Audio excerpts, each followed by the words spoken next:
Let's get something straight before I start. I'm not and wasn't a peeping Tom. When I say I spied on my grandma in the shower, I mean once. One time, singular. It wasn't something I did regularly as some kind of Freudian habitual neurosis. Trust me, once was enough. Spying on people wasn't a childhood preoccupation of mine. Okay, yes, I was spying on the family in the shower and had been for a few weeks before the grandma incident, but the goal wasn't to see their naughty parts. I was a normal kid, and the majority of my thoughts were on normal kid things like Cartoon Network and N64. It's important to me that you understand this. I was an innocent kid, even by the standards of most 7-year-olds. I ended up seeing what I saw because of reasons that were nothing to do with nudity and everything to do with a harmless jump scare prank. The incident happened in the summer of '98, the last summer where it wasn't just Dad and me. I was 7 years old, and like all 7-year-olds, had to come up with interesting ways to entertain myself through the 6-week break whenever parents were too busy to take me to the park or some other child-distracting place. One of the games I devised for myself that summer was Toilet Ghosts. The rules of the game were simple. Over the course of the summer, I was going to make my family, Mum, Dad and Grandma, believe that our bathroom was haunted. My room was right next to the bathroom. For those unfamiliar with the layout of industrial-era terraced houses in the UK, it might help to know that in most, the lavatory and shower bathtub share a space. The idea for Toilet Ghosts came to me when I was looking for something under my bed. That's when I found the hole. It was the sound of Dad grunting that alerted me to it.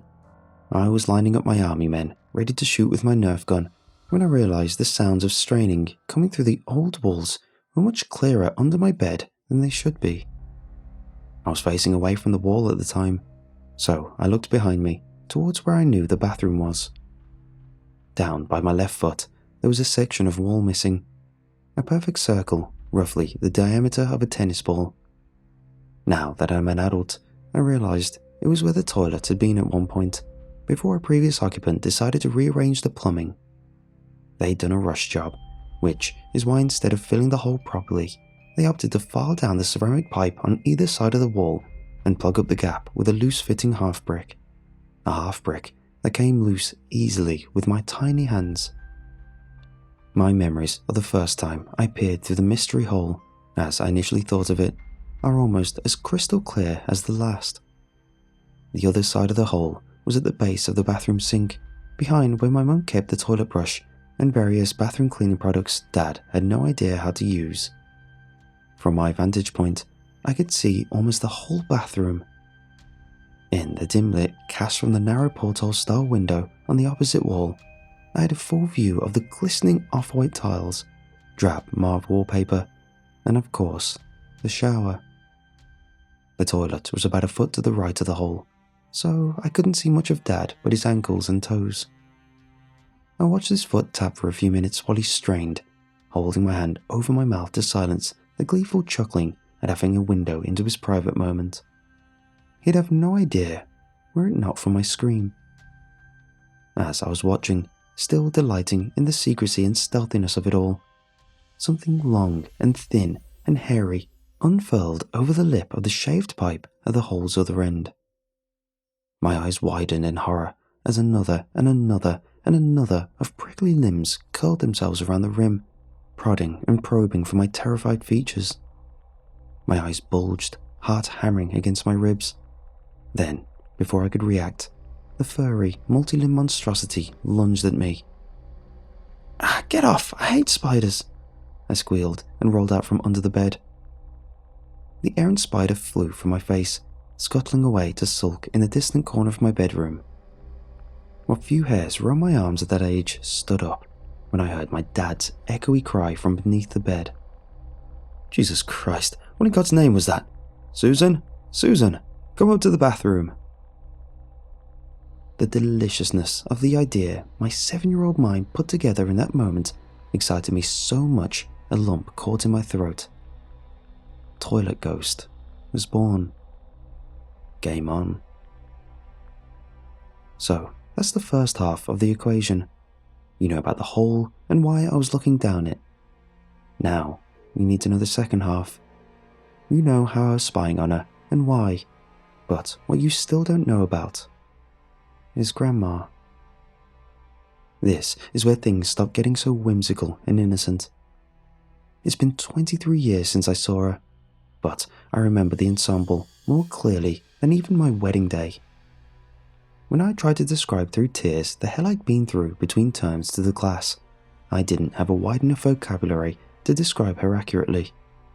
I sputtered and sobbed words like monster, nightmares, and dead people smell. Now I'm older, I can do the creature that stalked my 7th summer more justice. Her skin was clay-like, mottled and almost grey, waxy to the touch and pudgy in texture. She was huge, with a waistline my 7-year-old self retold as being big enough to eat 10 of me. She'd sit in my dad's recliner all day, her many folds and bulges moving and shifting at tectonic speeds. Her face, though, her face was something else. Botox was huge in the 90s. If you've ever seen a bad Botox job, you'll have a rough idea of the odd way my grandma's nobbled, swollen features moved far too little when she talked. I didn't know what nerve damage was at the time. My parents' explanations didn't do much to dispel comparisons in my brain made between her stiff features and the prosthetic creatures in the horror movie I'd given myself nightmares with the previous Christmas. What didn't help was her teeth. Her eyes were unsettling too, all sunken and dim and unmoving. But it was the bulky, square canines and incisors that freaked me out so much it took me a week to look her in the face over the dining table. As I said, her teeth were square. Perfectly square. All of them.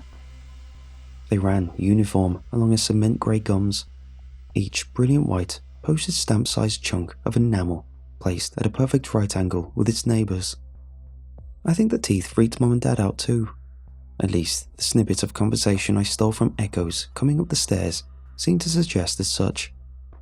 "I've never seen her take them out if they are," was one that came up a lot, and "She didn't pack a toothbrush, Susan." They only mentioned them the nights before they smelled of wine and demanded I keep the TV volume low over breakfast though. I don't have many memories of Grandma before she moved on. I don't remember Grandpa, the man whose death was the catalyst to her joining our household at all.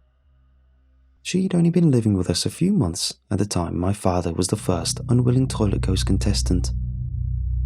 I didn't know much about the elderly before she came to stay. I was glad to learn as I grew older that the bizarre and unsettling behaviour I witnessed that summer had nothing to do with aging, and everything to do with her. I was too experienced with them to know that Grandma didn't act like other old people. She didn't really act like any people at all. She'd say odd things when I was alone in the room with her. The conversations she and my mum and dad had were nonsensical enough. When I was lying awake in bed at night, I'd hear snippets of arguments between my parents. Sentences like, "I know she's your mother, Susan, but she's balmy. Don's death broke her. It's not healthy for Michael, he matters too.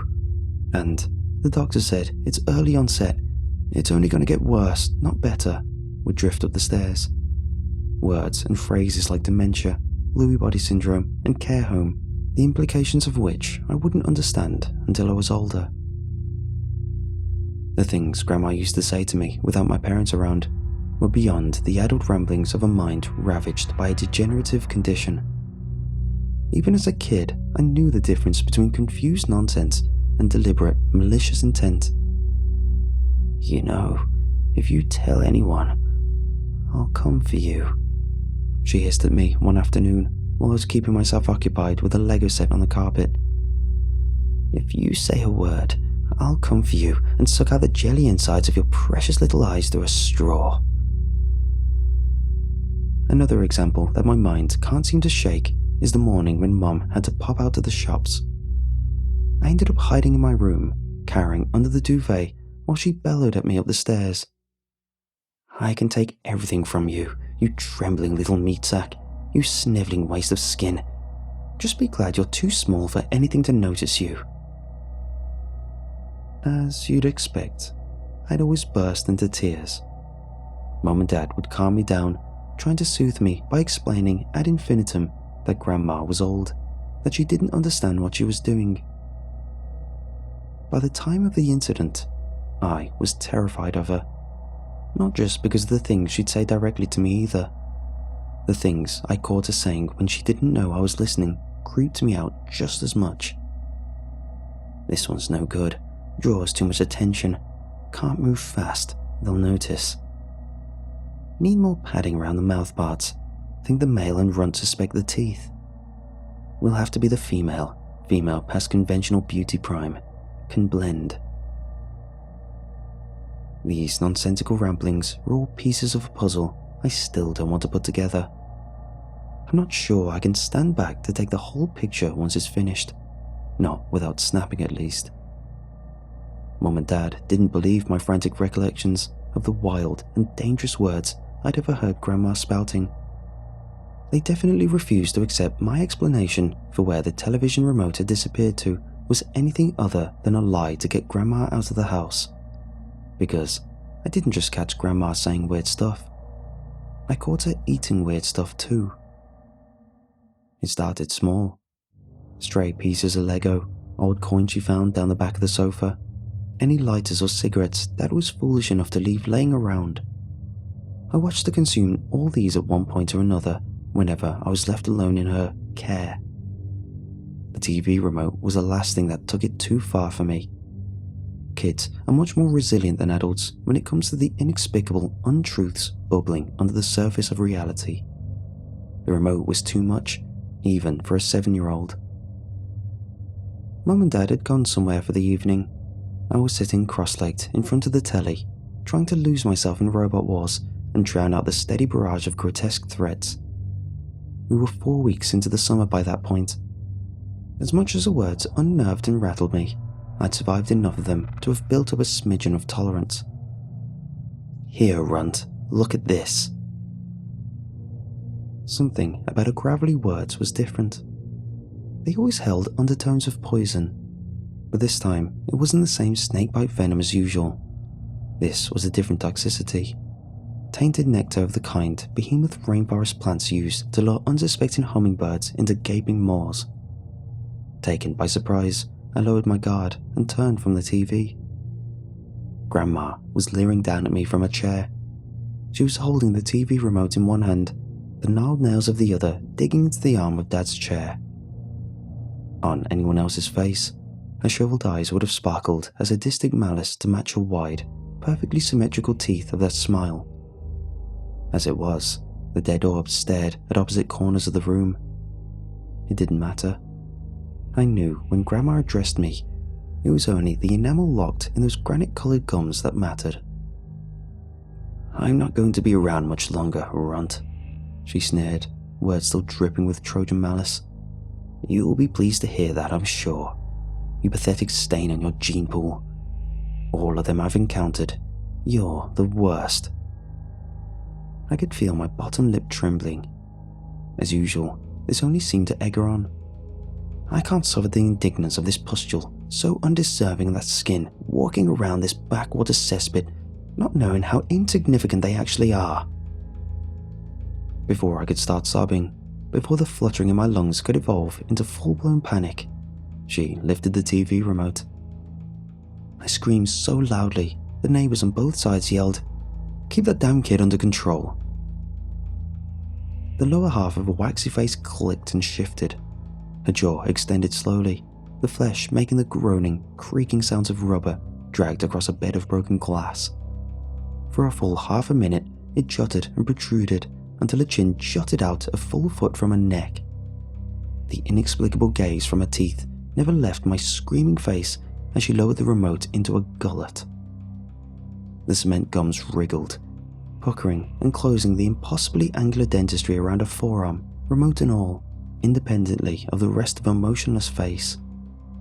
I continued bawling against the backdrop of neighborly complaints as the mouth within a mouth suckled and slavered at a buried forearm.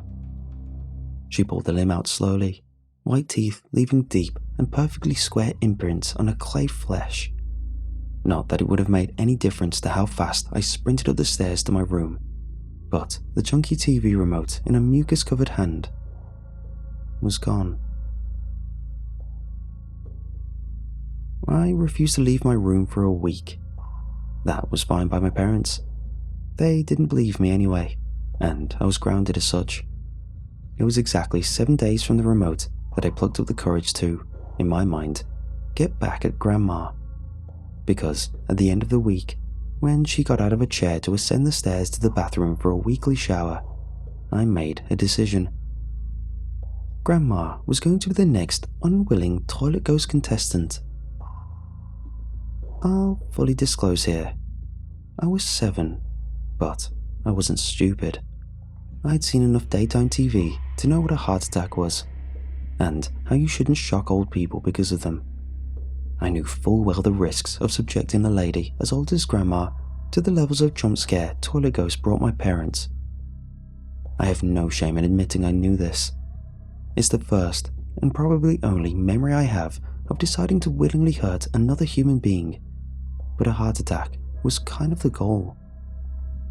Dad had gone to work a night shift, leaving Mum and I alone with Grandma.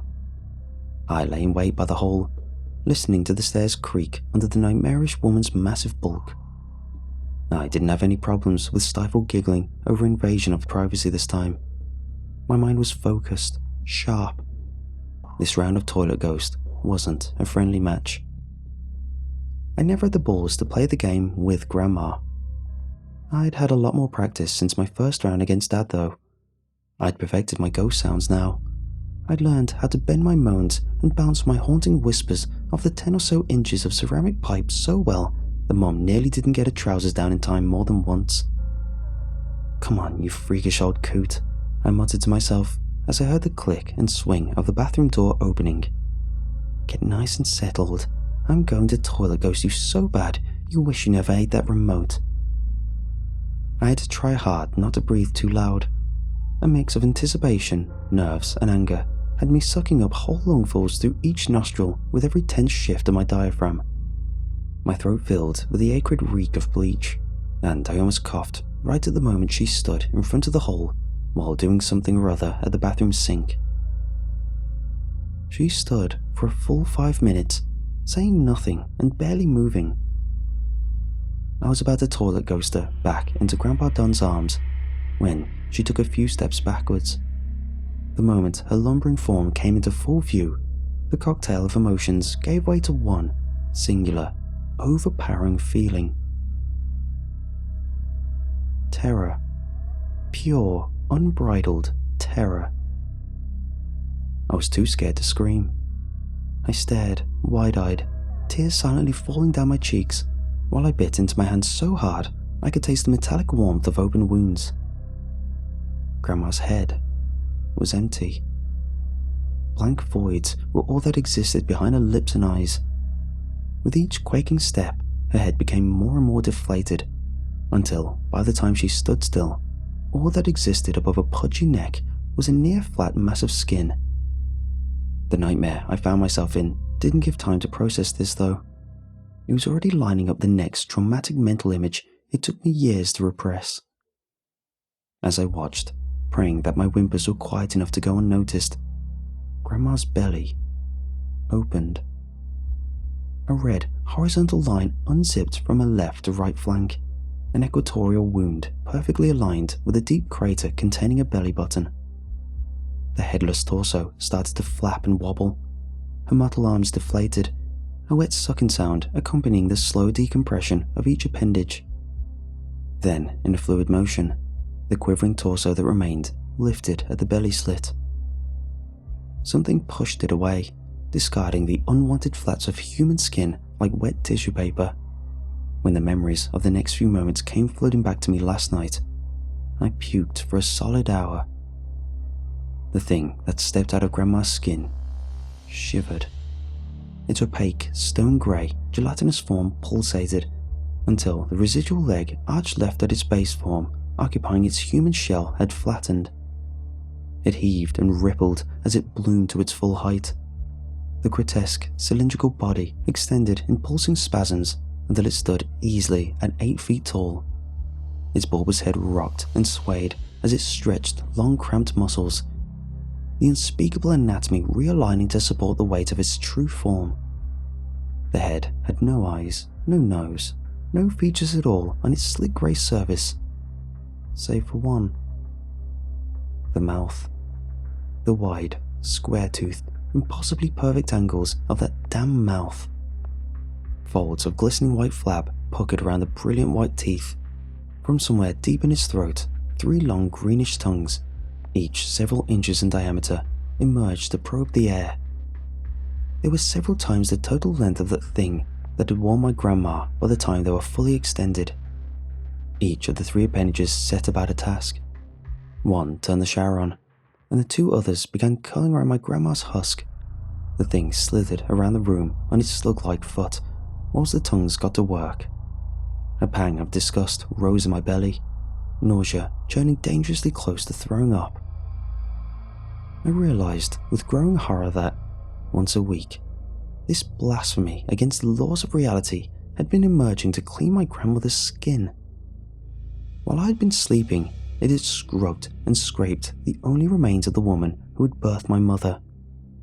The thought that this whole summer I'd been listening to the running water on the other side of the wall while those 3 tongues defiled and preserved a human flesh suit became too much.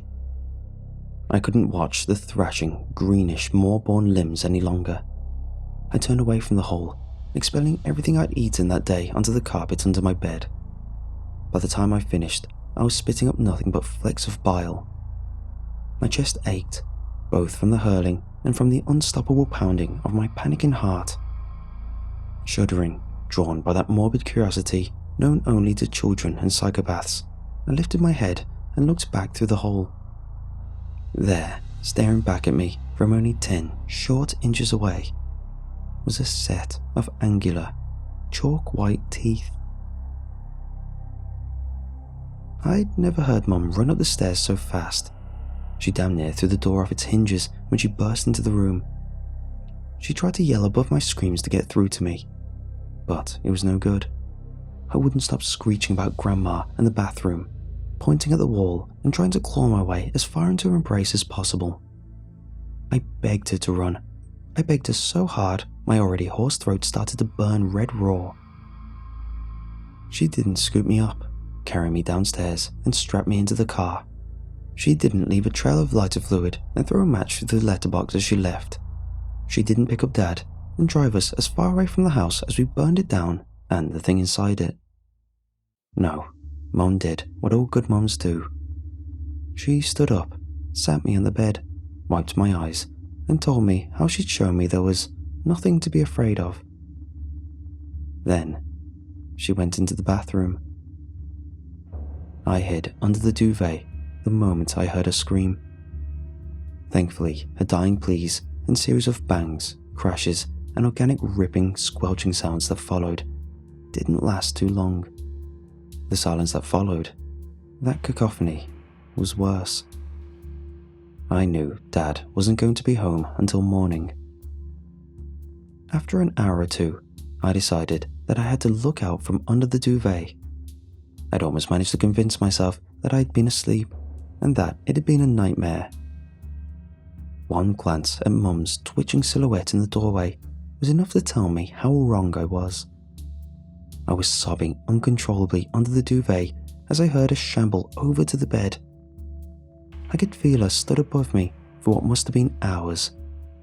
I could see daylight from the window outside, piercing through the cheap bedding, when she finally leant down close to where my ear was.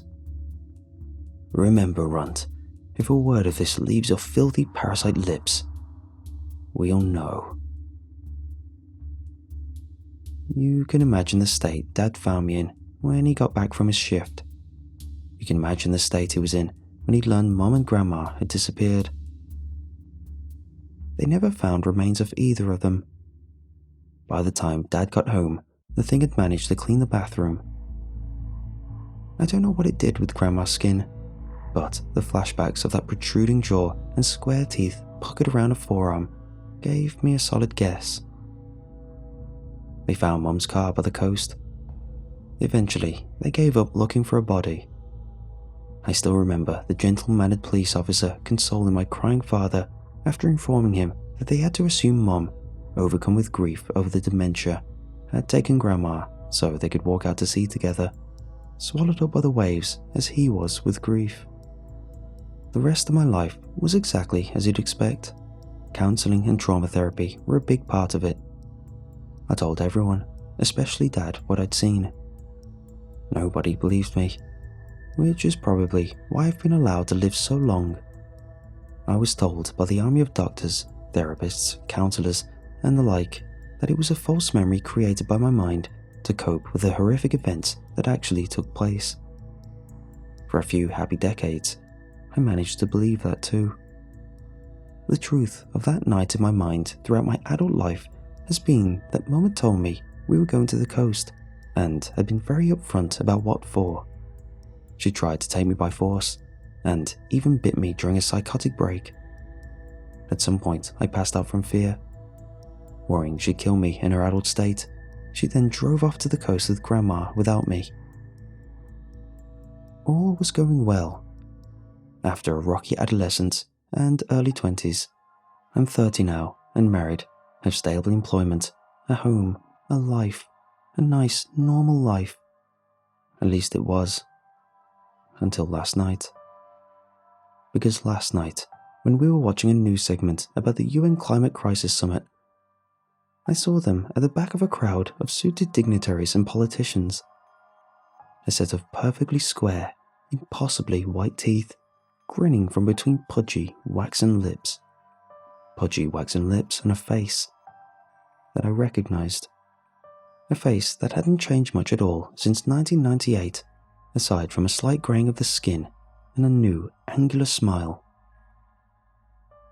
It was Mom. The memories came flooding back all at once.